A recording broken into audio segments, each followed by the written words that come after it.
Have you ever stopped to think about a great relationship as a piece of architecture? I mean, really think about it. It's not something you just find, perfectly built and waiting for you. No, it's something you have to design, you have to build from the ground up, and then you have to maintain it. And just like any incredible building, it needs a solid blueprint. But, and this is a big but, here's the problem we're all facing. The old blueprints, the ones our grandparents might have used, they're basically useless now. We're living in a world where those old, rigid rules for how relationships are supposed to work just don't fit anymore.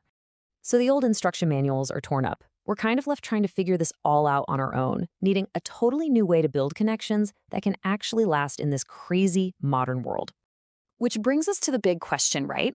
The one we're going to get into today.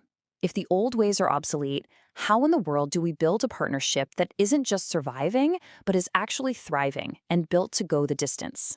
Well, the answer starts with this really powerful shift in how we think about it. We have to stop waiting around to find the perfect relationship and start becoming the architect of it ourselves. This is all about you taking charge, learning the skills, and intentionally designing the kind of connection you truly want. Now, before any good architect starts building, what do? They survey the land, right? They have to know the terrain, spot any potential issues. And for us, that means learning how to see the crucial differences between a healthy relationship dynamic and a toxic one. First up, let's talk about communication versus criticism. In a healthy relationship, you have open, honest dialogue. You can talk about things. In a toxic one, though, that gets replaced by things like gaslighting. Where someone messes with your head so much you start to doubt your own reality. Or stonewalling, where they just shut down, they refuse to talk. And suddenly, disagreements aren't problems to solve together, they're battles to be won. Next, let's look at respect versus control. Healthy partners, they actually celebrate that you're your own person. They respect your autonomy. But in toxic dynamics, it's all about control, maybe belittling comments, little put-downs. It slowly turns the relationship into this invisible cage.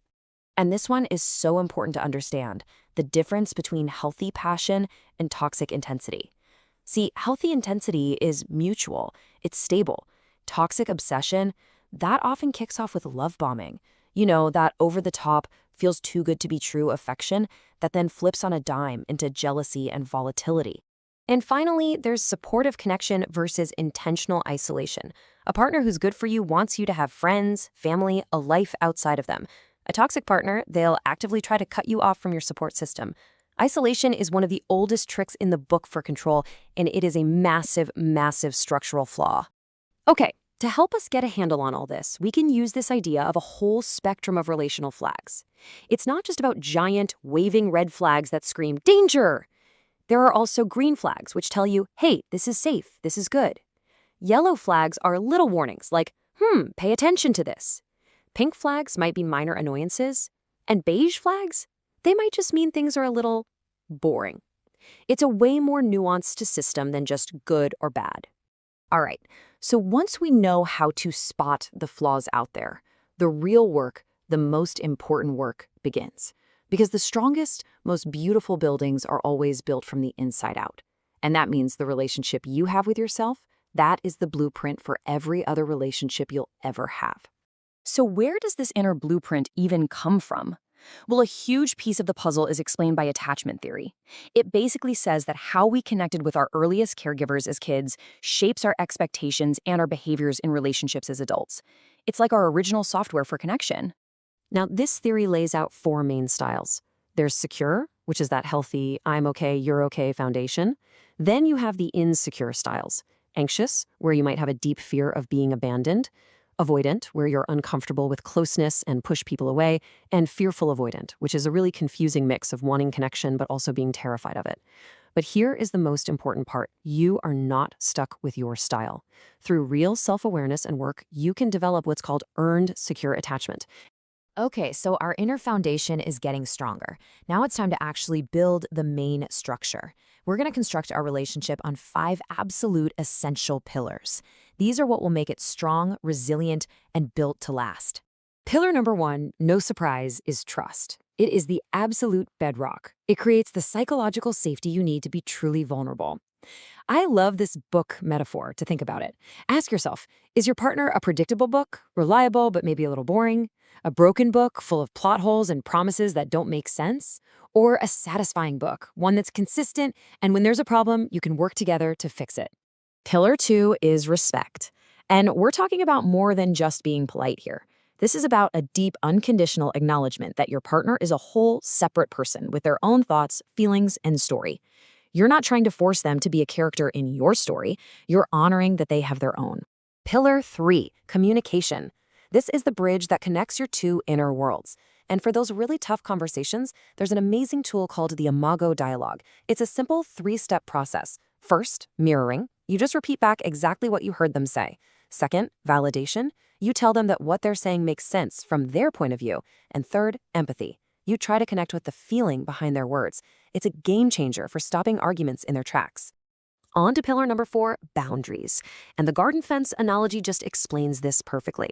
Think of a healthy boundary like a fence around your garden. It needs to be high enough to keep you safe and protect what's inside, but low enough that you can still connect with your neighbors over it. And most importantly, it has a gate. And you, and only you, get to decide when to open it and who to let in. And the fifth and final pillar is growth. This is such a beautiful idea. It's called the Michelangelo phenomenon. The idea is that a truly supportive partner doesn't try to mold you into something you're not. Instead, they see the best version of you, your ideal self, already inside you, and they help you chisel away all the extra stuff that's hiding it. It's all about helping each other become who you're meant to be.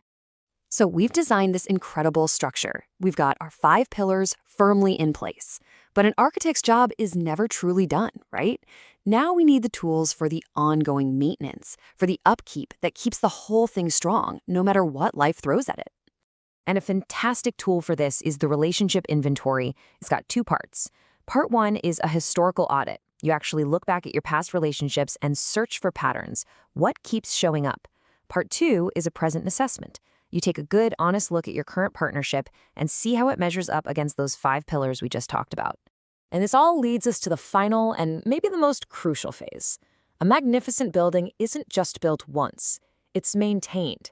And a lasting connection isn't sustained by big, grand, romantic gestures. It's sustained by the small, consistent things you do every single day. And if you need proof, just listen to this. Research from the legendary Gottman Institute found that in the happiest, most successful partnerships, partners turn toward each other's small bids for connection, and a bid is just a tiny reach out, like a sigh or a comment about the birds outside, or a light touch on the arm. They turn towards those bids a staggering 86% of the time. It's the little moments that make all the difference.